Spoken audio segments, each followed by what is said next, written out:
One fish, two fish, red fish, blue fish. Welcome back to The Lost Begotten, where we are still in crisis mode with our juvenile couple here.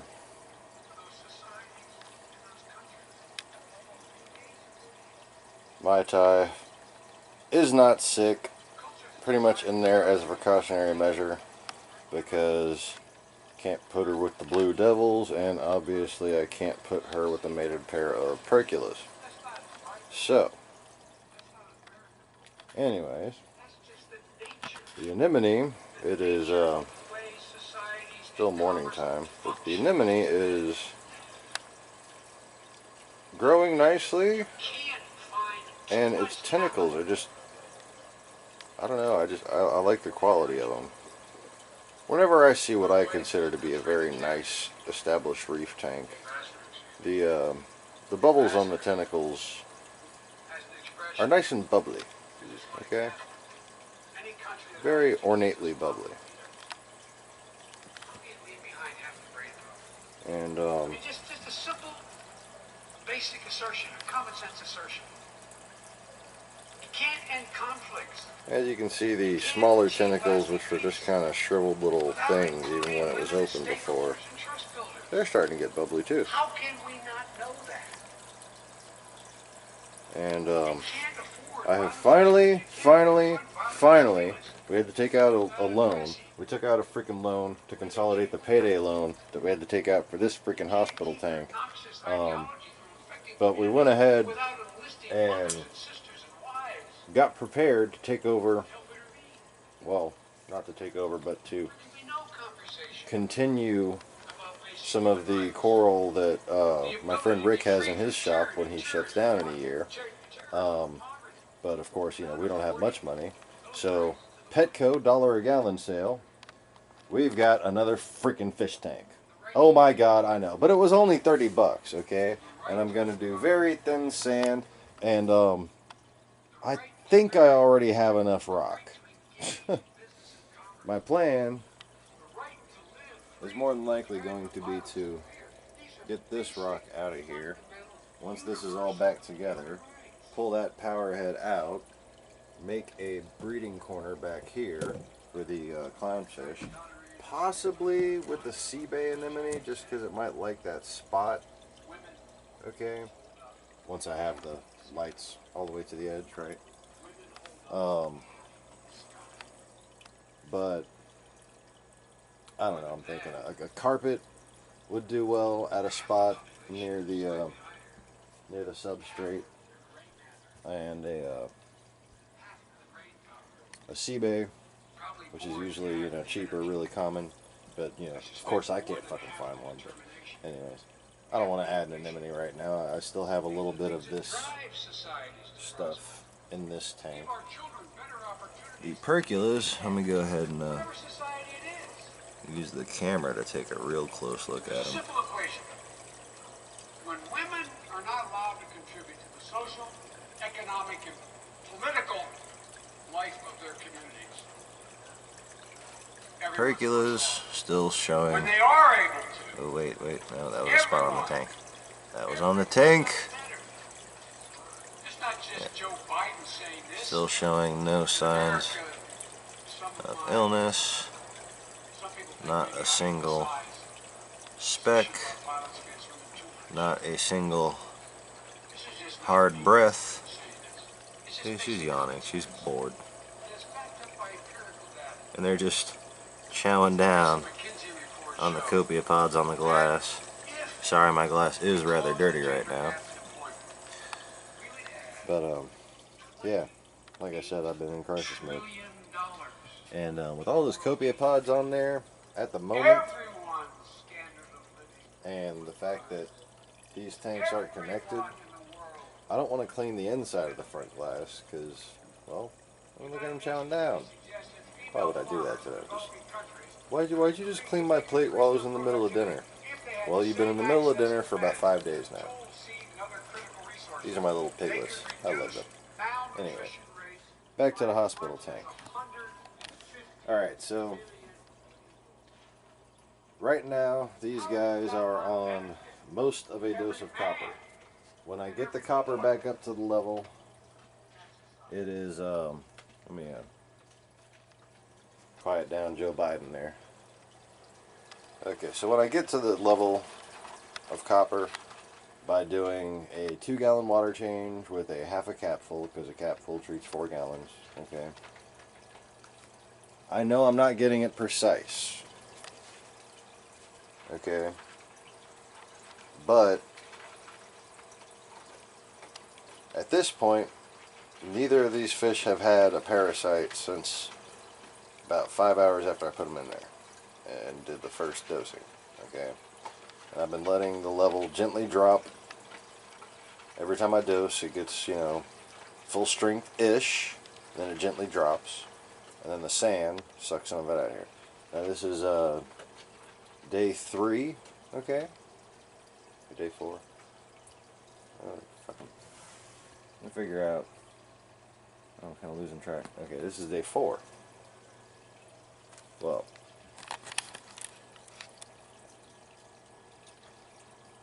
as you can see, the floor of the tank is getting quite cleared of sand. So as I remove the sand, the concentration of copper stays more and more consistent. And see, when you dose the copper, they don't start breathing heavy or anything. Okay, you know, a healthy fish that's just showing signs, when you catch this in time, a healthy fish should be just fine in the hospital tank as long as you do your daily water changes, suck all the poo out of all the cracks and crannies, okay, and suck off the top layer of sand, poor phrasing, and of course wherever they hang out, wherever they poo the most, just clean the floor. Okay, all this kind of dusted back in there from the current, right? I had basically sucked the dirt, all the dirt out the corners, okay? Just crimp the hose to adjust the flow so you don't suck your 2 gallons out of there too quickly. Siphon, you know? And so this is day 4. I haven't done the water change today yet. I'm about to. And I just wanted to get this before I did. And I guess I'll do another video after I do it, so you can see the difference between, you know, clean and dirty. Still continuing to simply rinse the dripping filter media from the copper tank. Now I don't do this right after a copper dose, okay, but I'm rinsing the filter media out right into this tank, and hermit crabs and starfish don't seem to care. I mean, it's a hermit crab being a hermit crab, as they tend to do from time to time. But as you can see, we had a little bit of a thing happen in this tank. Excuse me. I ashed my cigarette. So this little blue guy, and I definitely apologize for the quality of this glass. I'm usually very good about cleaning, right? But I don't want to give you my excuses because I don't want to whine. Anyway, so this guy getting torn up pretty bad. Okay, he's actually looking a lot better right now, because we're just calling him Blue, because that's just, you know, needed a name out of compassion and hadn't thought of one yet. So he just wound up being Blue, because Smurfette was kicking his ass. I mean, where is she? This bigger blue devil damsel by hogging all the food, has, I'll just see if there's a hermit crab in that shell.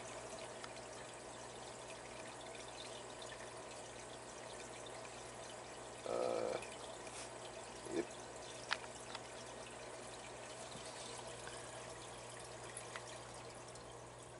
What are y'all staring at me for? Y'all just staring at me. Why are you staring at me? Okay, I'm being stared at by hermit crabs, and that's kind of creepy. But anyways, so Smurfette, the bigger of these two damsels, has basically doubled in size since we put her in the tank. She has even gotten noticeably larger in proportion to the other damsel. Let's see if I can back away enough, she'll come out. There she is right there. Okay, so she has turned into a very mean fish.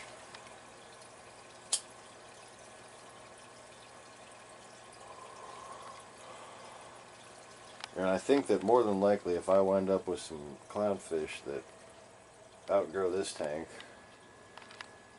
they and my frags from Rick's will wind up in this tank with a juvenile Picasso triggerfish. And I'll grow him to about 5 inches, and then I'll find either a bigger tank or give him to somebody who has one. Perhaps I'll sell him. But I really like little tiny baby triggerfish, and I had one grow to about 3 inches and 29 gallon, and he still had plenty of room to swim around. So you can get a triggerfish in a small tank, just get a baby. And by baby, I mean one that's about the size of a 50-cent piece. Okay, talking 1.5 inches, no more, to go in a tank like this. Get one when they're 2 inches, no more, to go in a tank like this.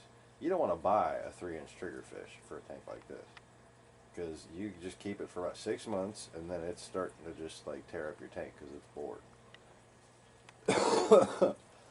Anyway, so I'm gonna go ahead and mix up some salt water and do a water change. And what I'm doing to mix up my salt water for this tank is pretty simple. Putting some of this in there, putting some of that in there, and I'm putting 1 cup of salt. Okay, so maintaining tanks these size is really easy. If you want to do a 10-gallon and expect to keep salt water, and the whole idea of doing regular water changes sounds like a pain in the ass, just remember, 2-gallon water change, okay, is 2 jugs of water and 1 cup of salt. Okay, half a cup per gallon. Oh, look. And a 2-gallon water change once a week would have kept this in very nice shape. Well, actually, probably wouldn't have stood a chance against that fucking nitrate pile I had back there. So now all the live rock has been cleared out just about from the surface of the sand, okay? And as you can see, the sand has been cleaned. This whole tank has been cleaned. Instead of using a gravel siphon with a tank like this, with fish like that I know aren't going to be bothered too much by it, and you know, that one's a prick anyways. I had the little one. She was wounded, and I had her in there, okay, and there's just like a little bit of current gets in there.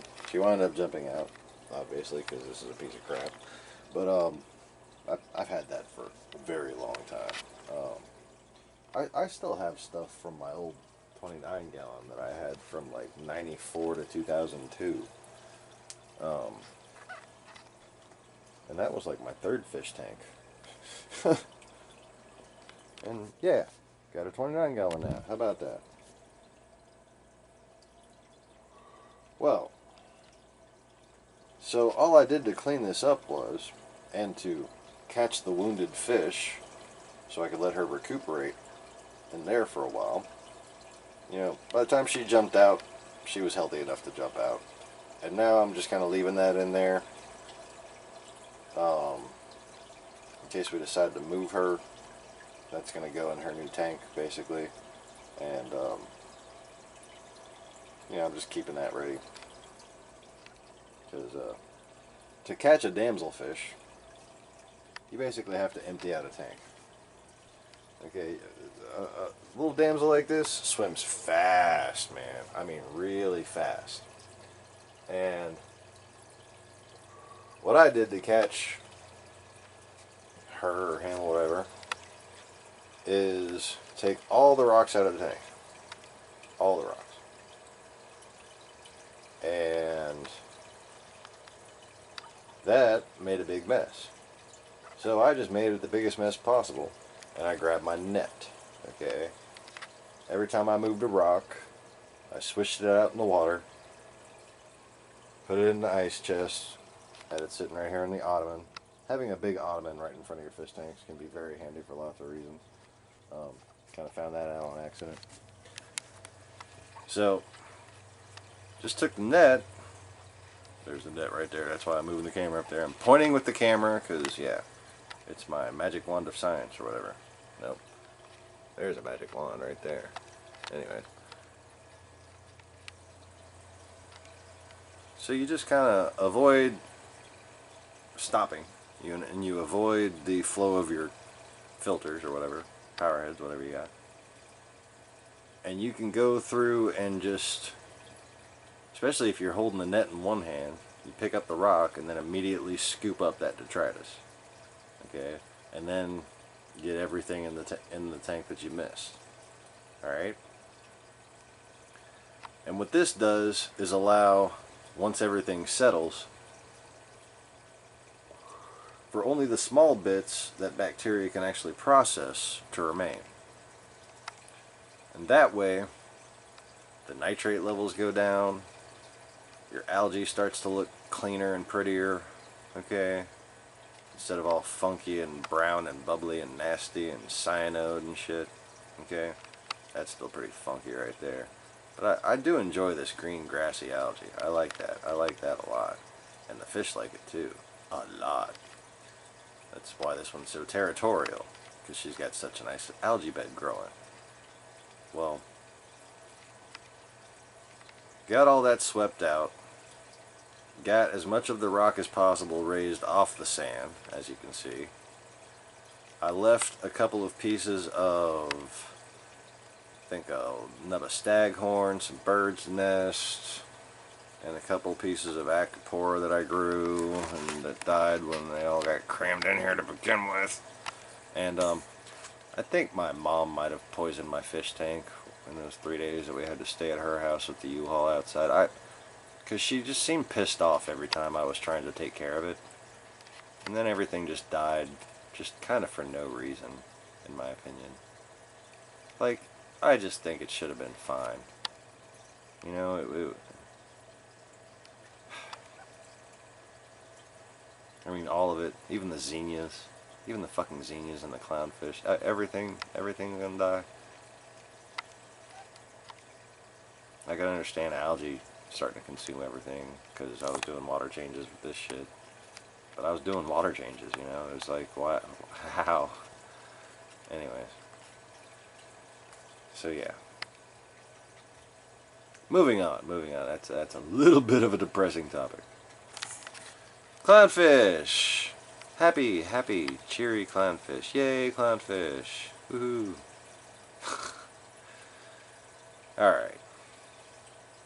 So I guess I'll go ahead and stop this and have to do my water change. Or I guess I'll just let the next video be the freaking results of the water change. I'll film that one tomorrow and get another update on the clownfish. And maybe and on the sick fish. And maybe then I can find a freaking testing kit to use to see how much copper I've actually been running in here. Otherwise, we're just going to see if the wait period and my guesstimatory doses have cleared everything up. Apparently I'm more level with the fish tank than I thought I was. So, wish Bob good luck. My seems fine. Bob, I don't know, I think it was either dust or one landed on him but didn't stay on him for long. But wish Bob luck, pray for him. And hopefully everything will be fine and all these fish will live. And thanks for watching. Please click like and please subscribe if you haven't already. Bye everybody.